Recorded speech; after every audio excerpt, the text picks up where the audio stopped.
खुलुमबाय लोगोफोर, आं नीलिमा बाला ब्रह्म। नोंथांमोनखौ एनबि ब्रह्म चेनेलाव गोजोन फुंबिलिनि बयनिसिमबो गाहाम हामलायथि बावहरग्रोनाय जाबाय।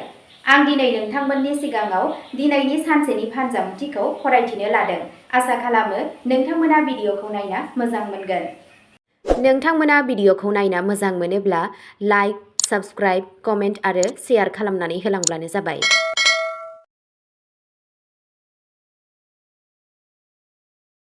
दिनै 6 आगस्ट 2022 मायथाइ एबा 20 सावन दान 1433 मायथाइ बृहस्पतिबार। गिबियावनो दङ मेष राशि। बृहस्पतिबारनि बे गोथार साना नोंथांनि फोथायथिखौ बांहोगोन। गोबाव समनिफ्रायनो थाबथानानै थानाय खुंथायारि एबा सोरखारि खामानिफोरा दिनै गोरलैयैनो फोजोबजागोन। खामानि थिलियाव नोंथांनि गोदान सानस्रि आरो खामानि मावनायनि आदबखौ बैसोगोराफोरा बाख्नायगोन। फालांगियाव मोनसे गिदिर मुलाम्फा गोनां सौदाखौ थि खालामनो हायो।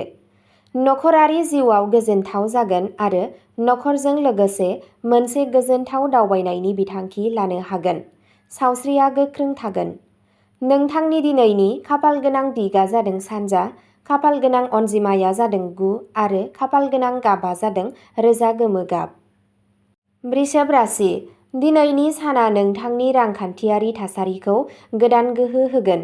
गोजाम रां थिसननायनिफ्राय हरखाब गेदेर मुलाम्फाया रांखान्थियारि हेंथाफोरखौ बोखारगोन। साख्रि मावनाय सुबुंफोरा प्रम'शनजों लोगोसे गोदान बिबान मोननो हायो। आरिमु, थुनलाइ आरो सोरजिलु बिथिंजों सोमोन्दो थानाय सुबुंफोरा गावनि रोंग'थिखौ दिन्थिफुंनो थाखाय मोनसे मोजां प्लेटफर्म मोनगोन। जिउनि लोगोरिजों गोरोबलायनाया बांगोन आरो न'आव माबा मोनसे मोजां हाबानि महर जागोन। मोनाबिलियाव गावनि सावस्रिखौ जोथोन ला। नोंथांनि दिनैनि खाफाल गोनां दिगा जादों खोला, खाफाल गोनां अनजिमाया जादों 5 आरो खाफाल गोनां गाबा जादों रोजा गलाब गाब। मिथुन राशि।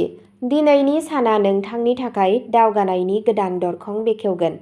नोंथांनि मेलेम आरो सिगांग्रो सानस्रिया खामानि थिलिनि जेथोगोनां जेंनाफोरखौ गोरलैयैनो सुस्रांगोन। बाहागोदारि फालांगियाव गोरोंथि लाखिनाया गोबां मुलाम्फा जागोन। फरायसाफोरनि गोसोआ आबुङै फरायनायाव गोसो होगोन। नोंथाङा नखरनि सोद्रोमाफोरनिफ्राय आबुं हेफाजाब मोनगोन, जाय गोसोआरि सुखुखौ होगोन। मोनाबिलियाव मोजां मोनग्राफोरजों सम हगारनाया गोजोनथाव जागोन।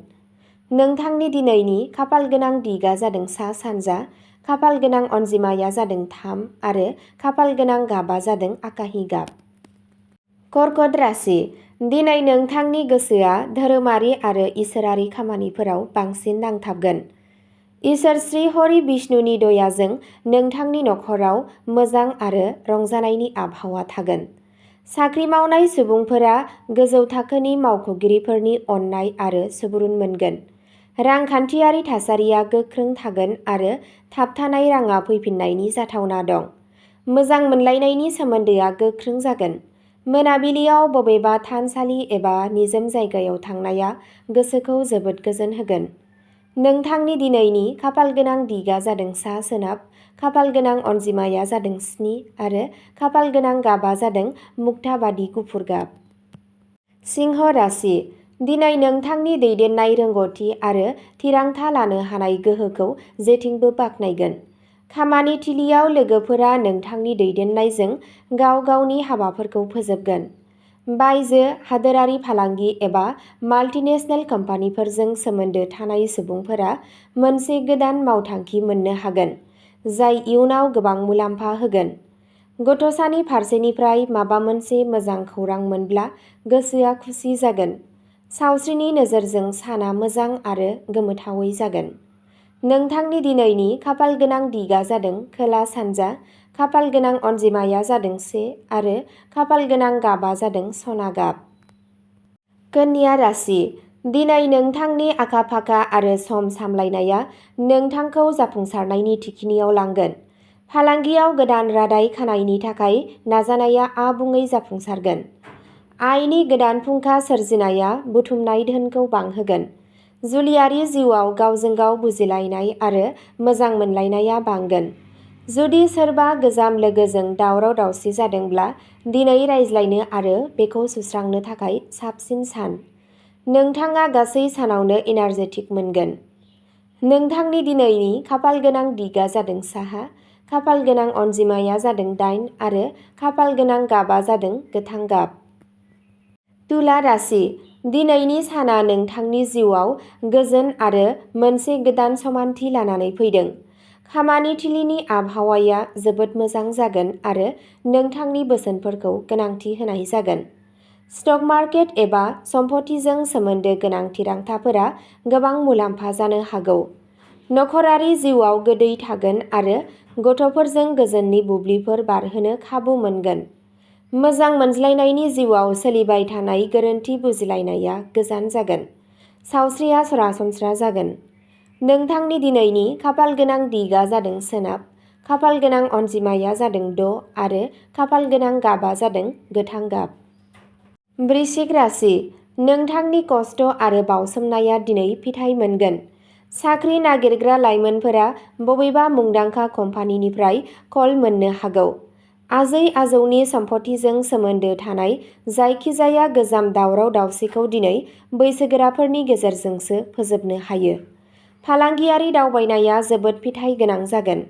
बेलासि समाव नखरनि सुबुंफोरजों लोगोसे जायखिजाया धोरोमारि हाबाफारि एबा मोजां खामानिफोराव बाहागो लागोन।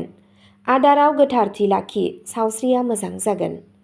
नोंथांनि दिनैनि खाफाल गोनां दिगा जादों खोला-सोनाब, खाफाल गोनां अनजिमाया जादों 2 आरो खाफाल गोनां गाबा जादों रोजा गोजा गाब।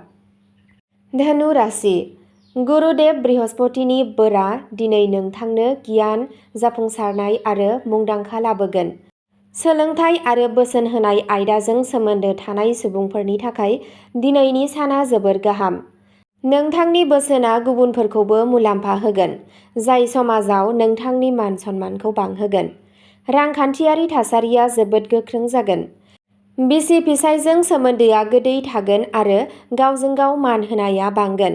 सावस्रिया मोजां जागोन। नोंथांनि दिनैनि खाफाल गोनां दिगा जादों सा-सानजा, खाफाल गोनां अनजिमाया जादों 4 आरो खाफाल गोनां गाबा जादों गेरुआ गाब। मकर राशि, दिनै नोंथांनि आब्रुथि आरो फोथायथिया नोंथांखौ खामानि थिलियाव गसंनो हानाय खालामगोन। साख्रियाव गोजौ मासि मोन्नायनि एबा बेथन बांनायनि मोजां लैखोन दं। फालांगियाव गोदान बिरोंदामिननि बाहायनाया आयखौ बांहोगोन। न'आव बिमा-बिफानि बोरआ नोंथांनि गोसोखौ गोजौ लाखिगोन। जानाय-लोंनायाव सांग्रांथि गैयैनिफ्राय गोजानाव थानांगौ आरो रेगुलार यगा खालाम। नोंथाङा नोंथांनि जिउनि लोगोरिनिफ्राय आबुं हेफाजाब मोनगोन। नोंथांनि दिनैनि खाफाल गोनां दिगा जादों खोला, खाफाल गोनां अनजिमाया जादों 11 आरो खाफाल गोनां गाबा जादों सिलभार गाब। कुम्भ राशि, दिनै नोंथांनि साना गोदान खाबुफोर आरो गोदान दिहुनथायफोरजों बुंफबनाय जागोन। आईटी, मेडिया आरो सोरजिलु बिथिंनि थागिबिफोरा मोनसे गिदिर ब्रेक मोननो हागौ। समाजारि खामानिफोराव नोंथांनि बिफावखौ बाख्नायनाय जागोन आरो गोदान गोहोम खोख्लैग्राफोरजों सोमोन्दो लानाय जागोन। रांखान्थियारि मुलाम्फा जानायनि जाथावना दं। मोजां मोनज्लायनाय जिउआव रमान्स आरो एडभेन्चारनि गलायमोन्देर जागोन।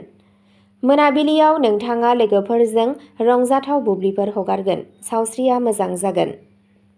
नोंथांनि दिनैनि खाफाल गोनां दिगा जादों सोनाब, खाफाल गोनां अनजिमाया जादों 12 आरो खाफाल गोनां गाबा जादों निला गाब।